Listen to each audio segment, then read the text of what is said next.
Everybody is talking about this James Comey interview last night. It was an exclusive interview on ABC News with George Stephanopoulos, the fired former FBI director, firing rhetorical broadsides at President Donald Trump. Here's what he said. Our president must embody respect and adhere to the values that are at the core of this country, the most important being truth. This president is not able to do that. He is morally unfit to be president. Morally unfit to be president is about as tough as it gets in terms of criticism here of the president of the United States. Stephanopoulos also asked Comey about the allegations that the Russians have some kind of damaging material that they're holding over the head of President Trump. Here's how Comey responded to that question. Do you think the Russians have something on Donald Trump? I think it's possible. I don't know. These are more words I never thought I'd utter about a president of the United States, but it's possible. That's stunning. You can't say for certain that the President of the United States is not compromised by the Russians.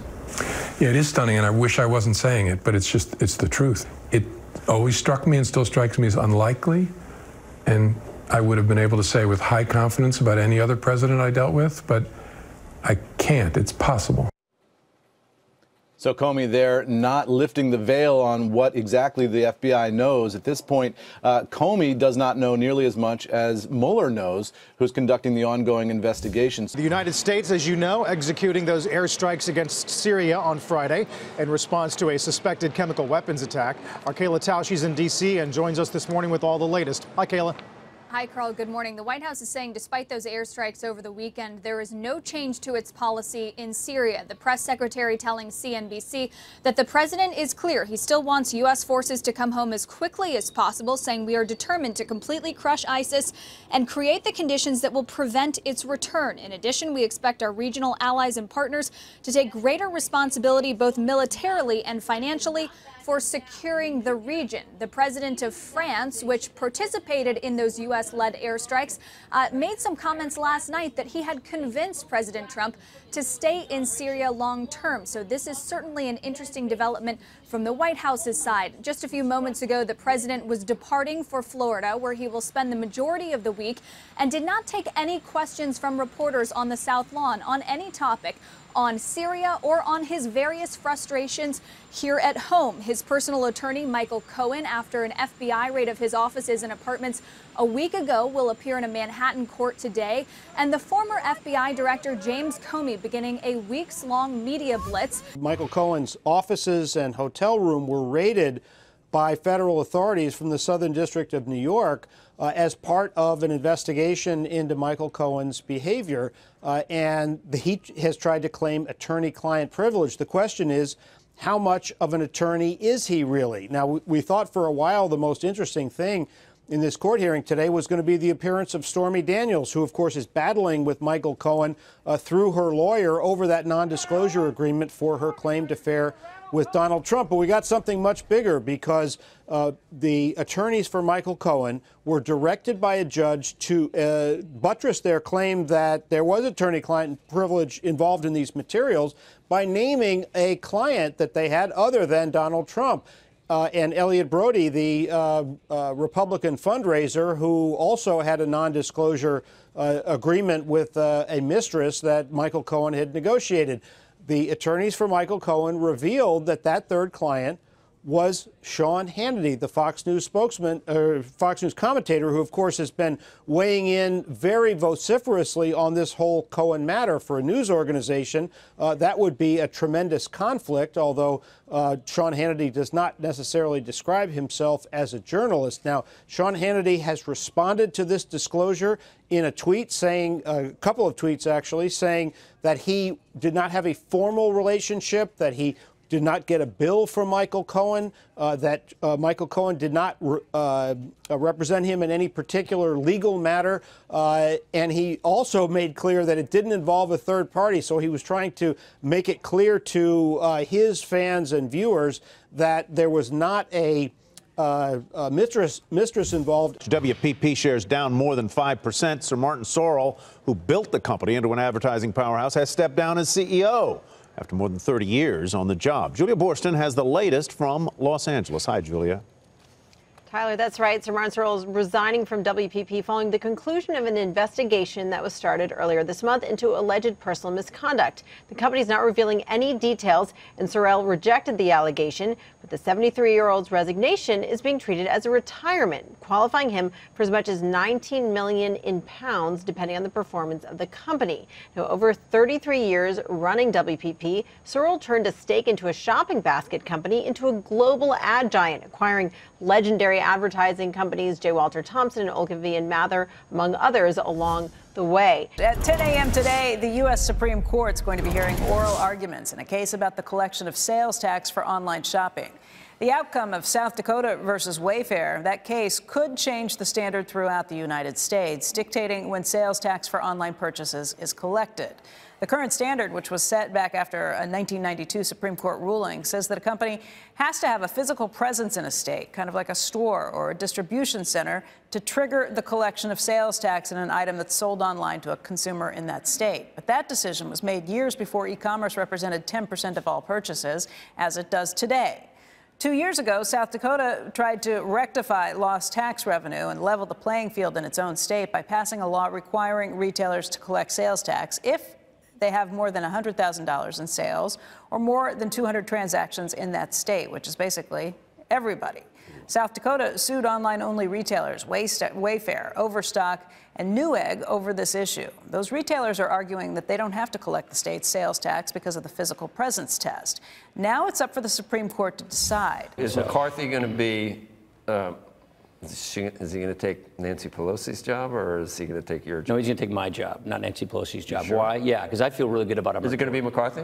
Yeah, I think it should be McCarthy, and I think it will be. And I think that's after the term. Look, the last thing we want to do is have disruption of leadership elections in the middle of a term right now.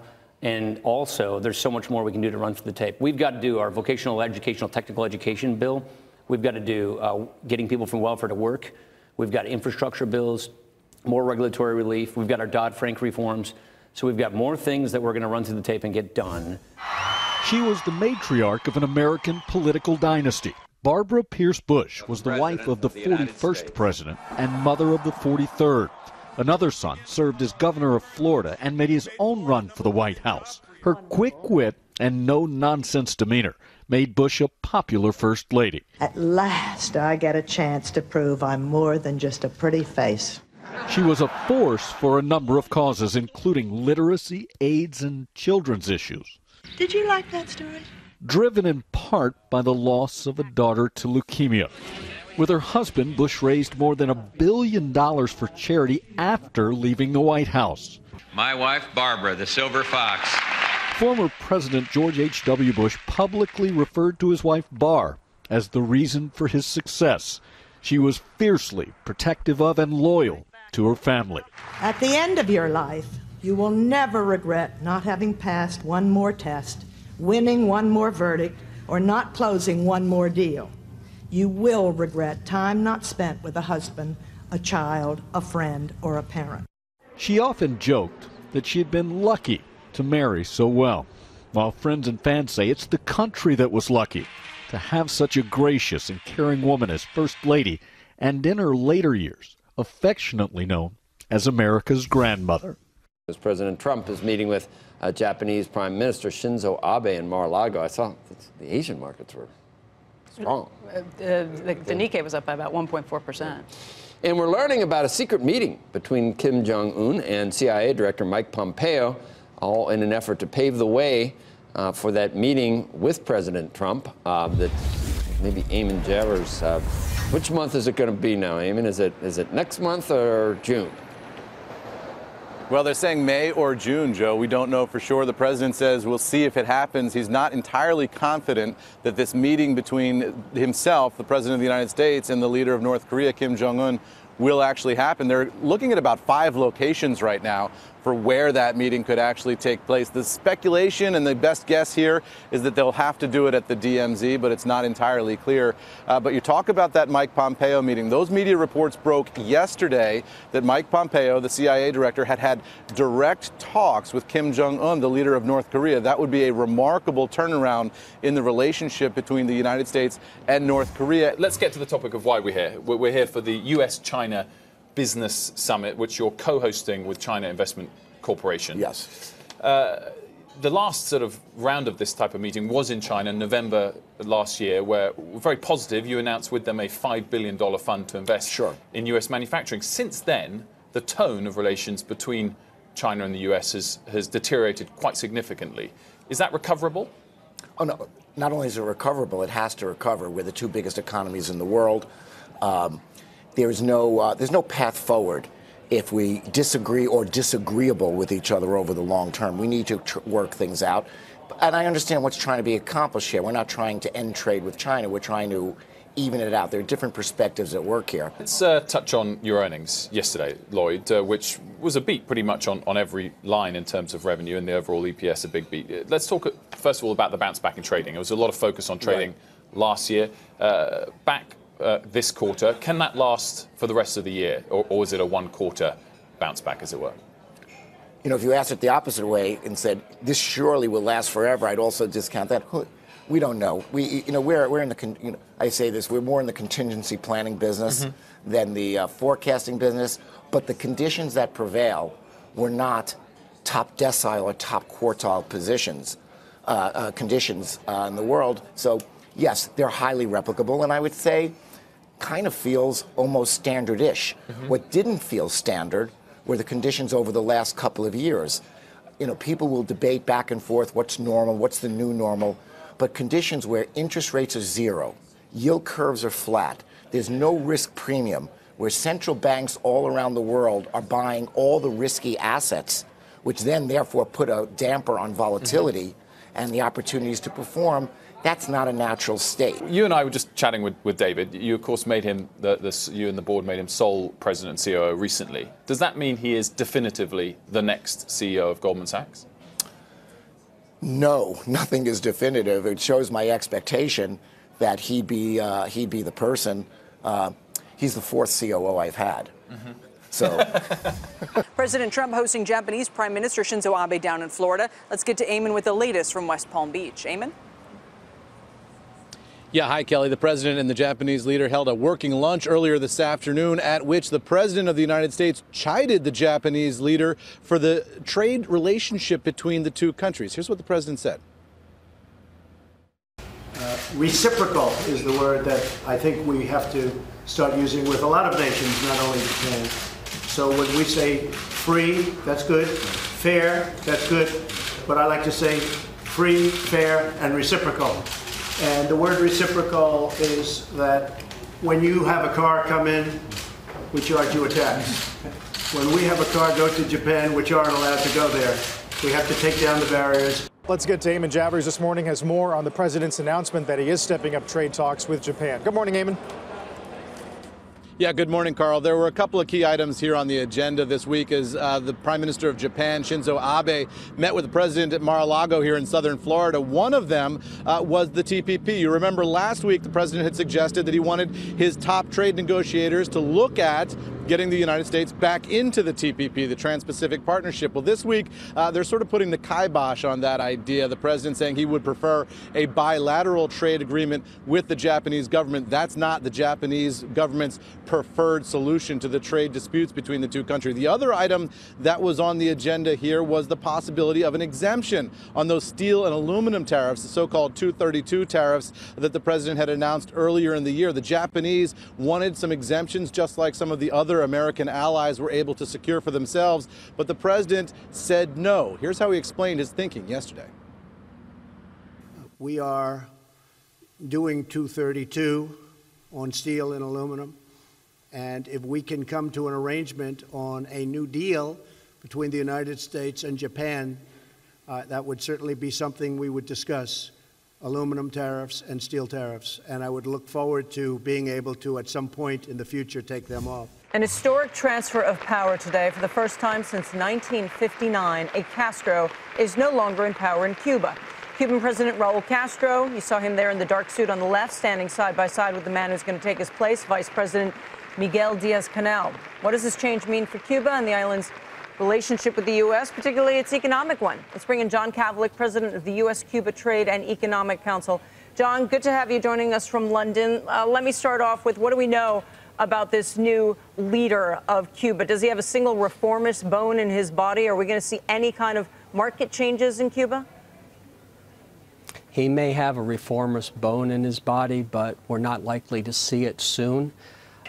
It might be counterintuitive, but the Diaz-Canel administration is going to primarily be judged by how it manages pain.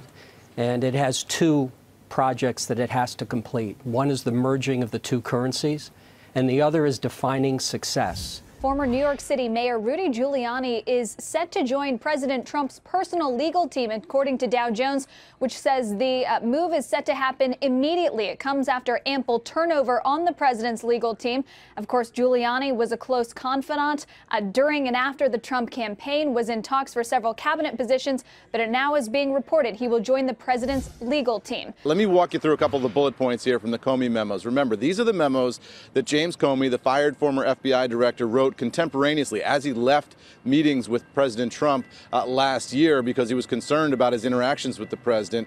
A lot of this has been known, right? A lot of this was leaked, was reported in the papers. A lot of it was in his testimony last year and, of course, in his book that was out this week. But a couple of new nuggets of information here from James Comey in these memos. Remember, this is just his account, but he says that he told officials at the White House on the Steele dossier, that controversial document, that much of it was consistent with and corroborative of other intelligence. So he told the White House that he felt it had some significance. He also said that the president told Comey that the, quote, hookers thing is nonsense, but that Vladimir Putin, the Russian leader, had told the president, we have some of the most beautiful hookers in the world. Comey also said that he had a conversation with then White House Chief of Staff Reince Priebus about Mike Flynn, the national security advisor at the White House at the time. Priebus asked Comey if they had a FISA, a secret intelligence warrant for surveillance on Mike Flynn. Comey says, I paused for a few seconds and then said I would answer here, but this illustrated the kind of question that had to be asked and answered through established channels. So Comey showing the White House probing for information on Mike Flynn and himself giving the answer to that question, which is itself redacted in the documents. The president seized on all this as vindicative of his position last night, putting out this tweet saying James Comey memos just out and show clearly that there was no collusion and no obstruction. Also, he leaked classified information. Wow. Will the witch hunt continue? As OPEC and non-OPEC officials meet in Saudi Arabia, oil prices are racing some earlier gains as the president criticizes the cartel in a tweet. Says, looks like OPEC is at it again. Record amounts of oil all over the place, including the fully loaded ships at sea. Oil prices are artificially high, no good, and will not be accepted. Been a lot of talk this week about whether the Saudis want 80. Today, the Oman oil minister says no one's talking about a $100 target. Meantime, the Journal yesterday, big story on the logjam in the Permian. Congestion, pipeline disruptions, shortages. The Schlumberger release, I'm just going to read it because rather than just cuff it. Okay, here they go. Listen to this. They say the worldwide production base has started to slow. Anticipated signs of weakness. Noticeable year-over-year production declines appearing in several countries. Angola, Norway, Mexico, Malaysia, China, Indonesia. They say Libya at full capacity, Nigeria at full capacity, Venezuela production free fall. U.S. has shale, has cracks in it. In other words, they're saying only Saudis basically and Russia, Kuwait have any capacity left.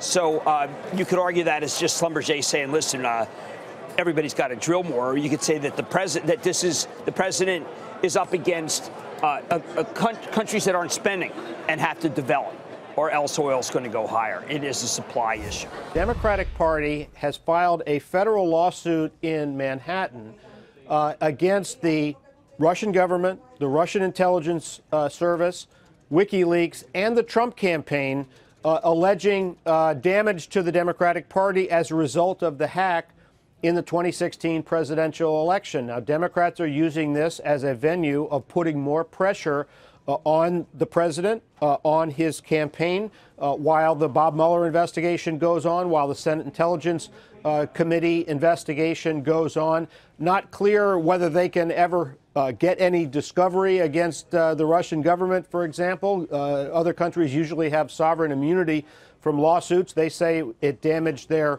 trespassed on their private property, and therefore they should be able to get to the Russian government. More significant, of course, is that it singles out players within the Trump campaign who the Mueller investigation and the Senate investigation have shown were involved in exchanges with Russians. George Papadopoulos, Rick Gates, Paul Manafort, Donald Trump Jr., of course, who had that meeting at the Trump Tower. So they're trying to capitalize on that. This is an echo of Watergate. The Democratic Party did the same thing when Richard Nixon was president after the Watergate break-in.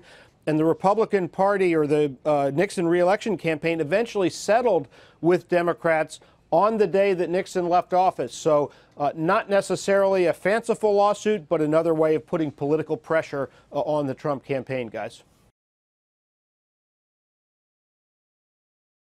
Hey there, thanks for checking out CNBC on YouTube. Be sure to subscribe to stay up to date on all of the day's biggest stories. You can also click on any of the videos around me to watch the latest from CNBC. Thanks for watching.